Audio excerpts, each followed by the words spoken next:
Dans cette vidéo, on va parler d'un sujet qui est malheureusement trop souvent ignoré par les entreprises françaises, à savoir le SEO à l'international. Pour des raisons techniques principalement, mais également à l'époque pour des raisons de coût en termes de traduction de contenu, beaucoup de PME ont fait le choix en fait de ne pas s'ouvrir à l'international d'un point de vue web. Et on va voir aujourd'hui comment faire ça de manière réussie d'un point de vue SEO. Alors, pourquoi faire du SEO au niveau international? Ça peut partir d'une évidence, tout simplement en fait parce que la majorité des internautes dans le monde ne parlent pas français.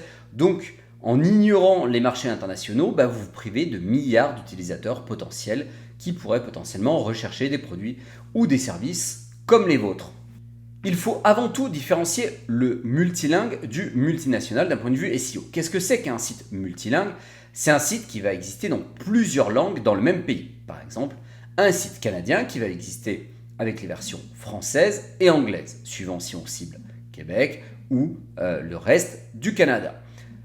Un site multinational, par contre, en fait, on va cibler plusieurs pays avec la même langue. Par exemple, un site français qui ciblerait la France, la Belgique et la Suisse. D'accord?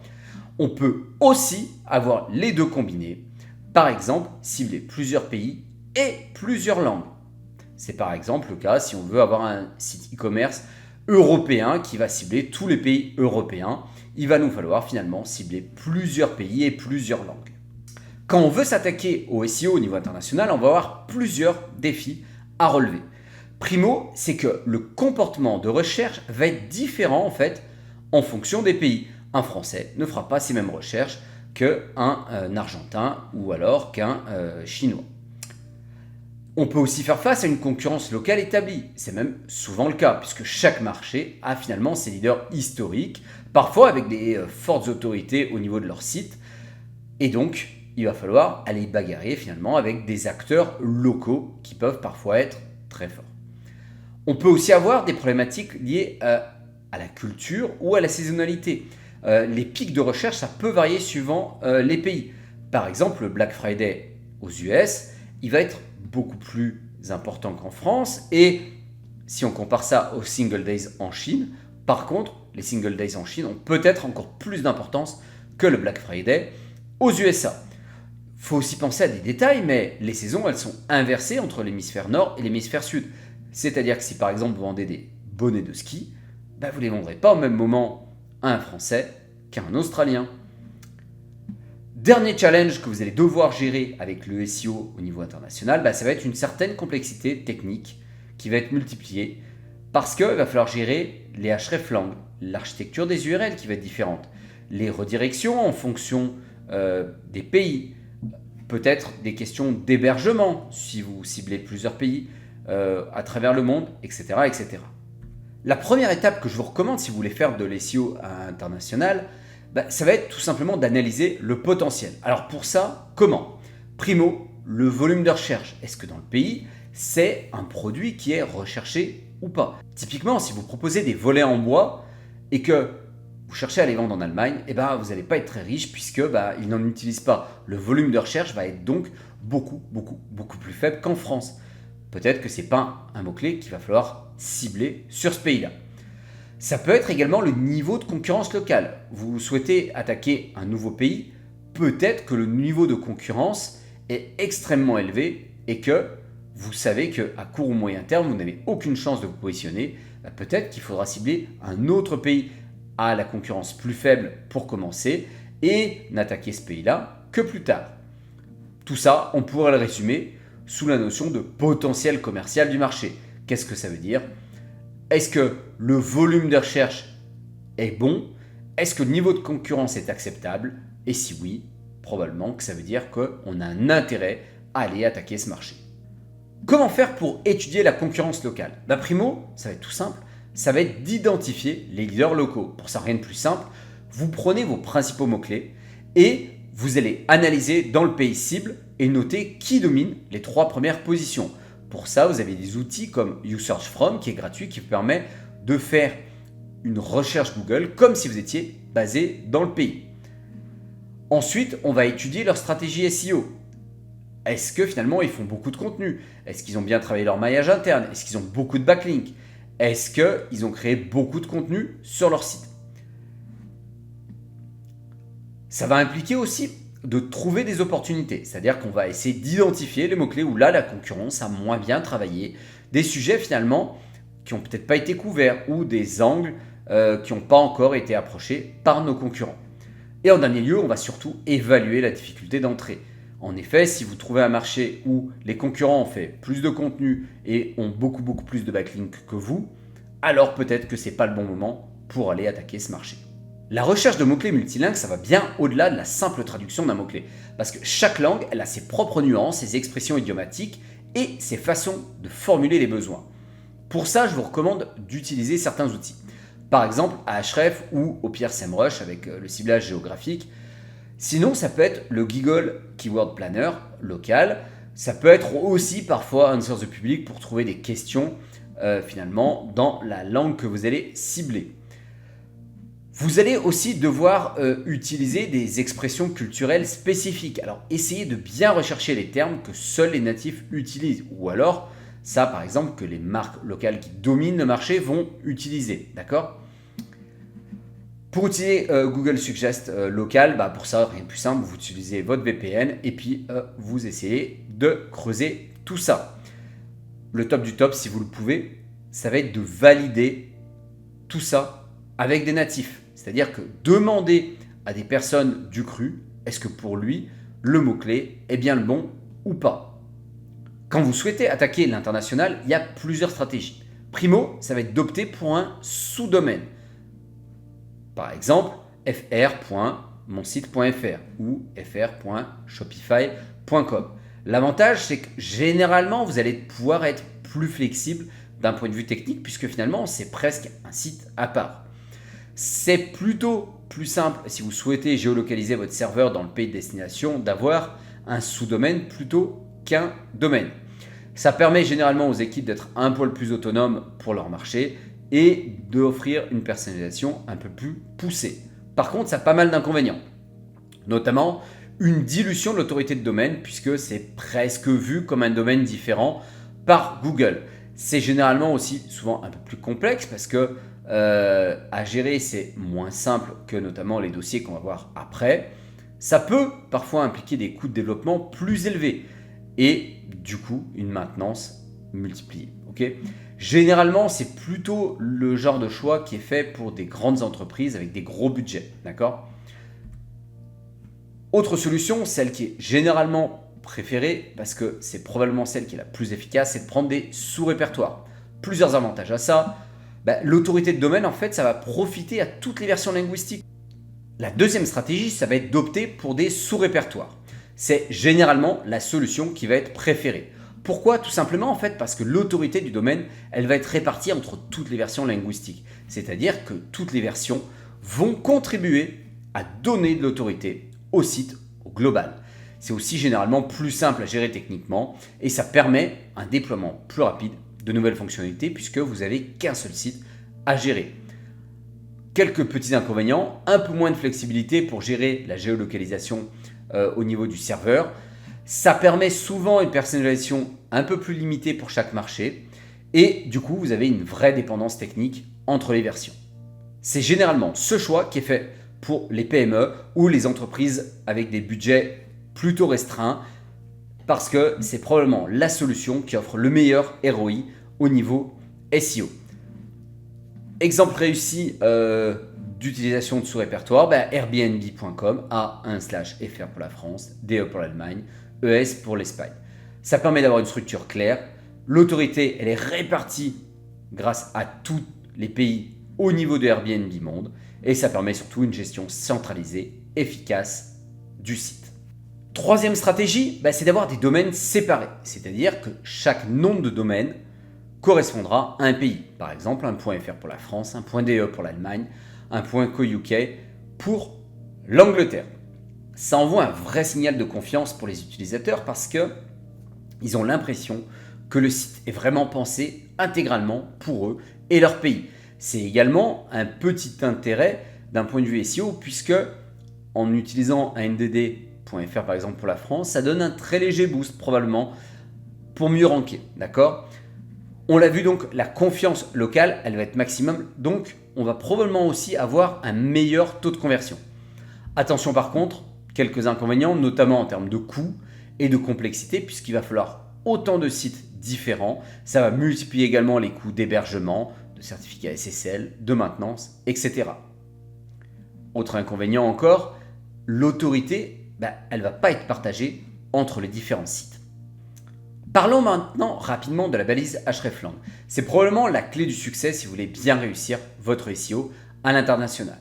Qu'est-ce qu'elle va faire? En fait, elle va indiquer à Google que des pages sont l'équivalent dans d'autres langues et ou pays d'un contenu. Comment ça s'écrit? Comme ceci, tout simplement, linkrel égale alternate, hreflang égale fr-ch. Pour notre exemple, là, on lui dit qu'on va cibler du français pour le pays suisse, d'accord? Et ensuite, on met notre page et on en aura autant que l'on a finalement de langues et ou pays, d'accord? Chaque page, donc, elle doit référencer toutes ces variantes linguistiques, y compris d'elle-même. Bonne pratique, on pensera également à mettre une xdefault qui indique finalement le code pour la page principale, la page source finalement qu'on veut utiliser. Lorsqu'on fait du SEO à l'international, c'est important d'optimiser aussi la structure de l'URL. Qu'est-ce que ça veut dire? Que nos URL, on va les mettre dans la langue cible, tout simplement. On va traduire finalement les mots contenus dans notre URL. Pourquoi? D'une part, on va faciliter notre ranking dans Google, mais également, on va également améliorer le CTR dans les SERP, donc dans les pages de résultats de recherche de Google. Ça permet aussi d'avoir une structure logique et cohérente entre les différentes langues. On va faire en sorte que tout corresponde bien entre les différentes langues. Idéalement, je vous recommande très très fortement d'éviter les paramètres de langue, c'est-à-dire quoi? Généralement, c'est point d'interrogation, langue égale fr. Pour résumer, on va préférer une URL bien travaillée du style /fr/ chaussures running /Nike Air Max et ne pas prendre par exemple shoes running /Nike Air Max pour l'interrogation langue égale fr. La détection automatique de la langue de l'utilisateur, elle doit être implémentée avec subtilité pour éviter de frustrer les visiteurs tout en les guidant vers le contenu le plus pertinent. Pour ça, il y a plusieurs solutions qui s'offrent à vous. Primo, ça va être de détecter de manière intelligente. Vous pouvez par exemple utiliser les entêtes Accept Language du navigateur de votre visiteur.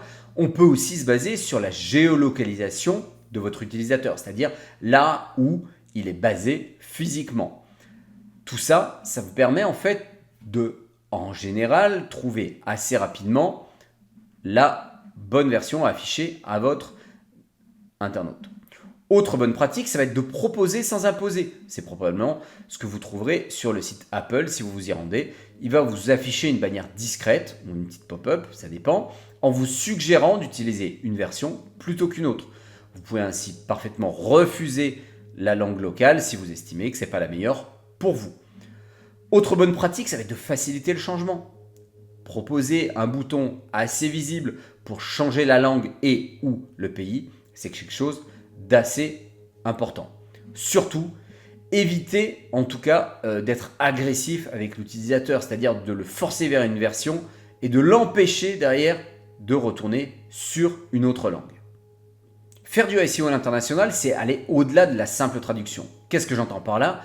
Il va tout simplement, par exemple, falloir penser à adapter les formats locaux, prendre les devises. Si vous mettez des euros pour un Américain, votre taux de conversion va être réduit à néant parce que ça ne lui parlera pas, il aura probablement peur de payer des frais de change, etc.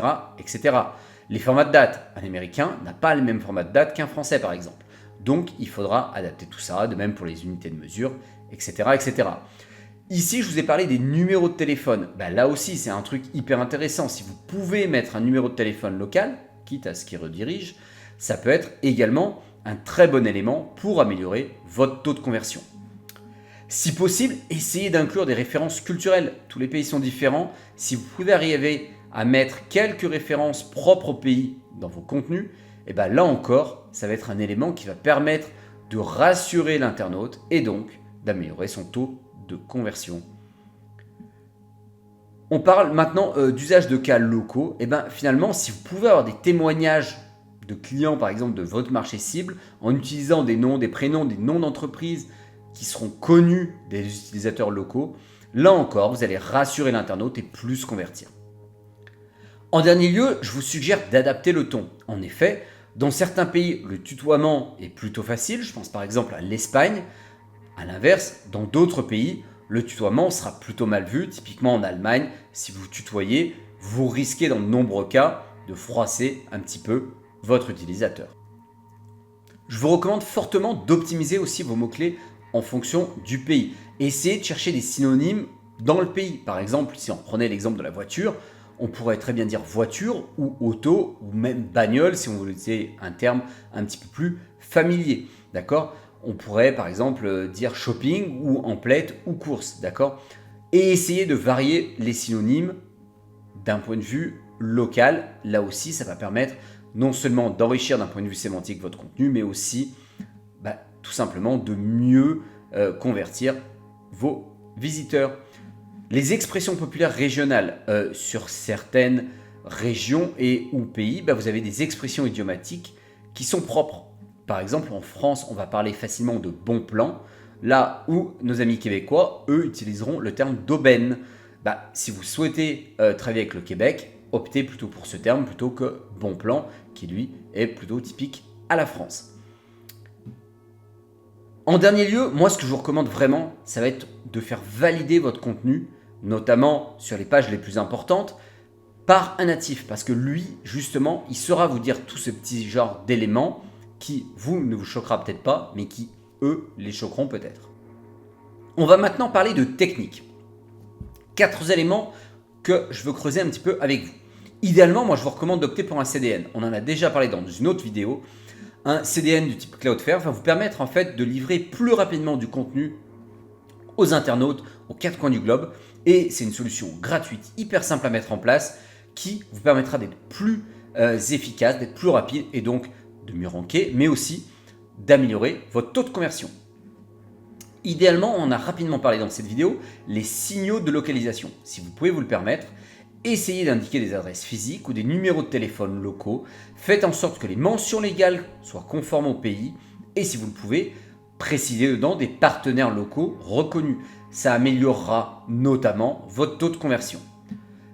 Si vous le pouvez, pour les versions locales, essayez d'opter pour un hébergement géolocalisé, même si le CDN permet en grande partie de pallier à ce sujet.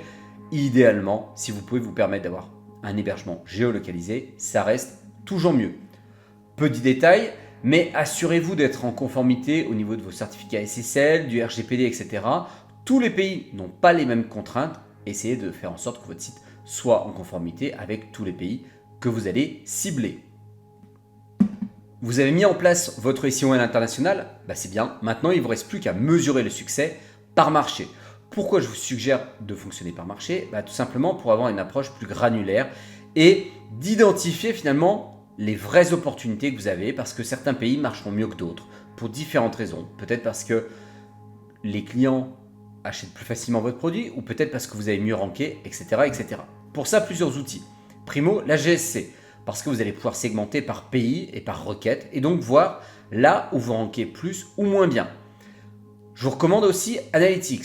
Ça vous permet de voir le trafic organique par région géographique, mais aussi peut-être le trafic direct et ou social. Peut-être que vous allez voir qu'il y a des pays où vous n'êtes pas très bon d'un point de vue SEO, mais que bizarrement ça cartonne d'un point de vue social. Ça peut vous permettre de prendre d'autres stratégies que simplement du SEO. Après, des outils SEO.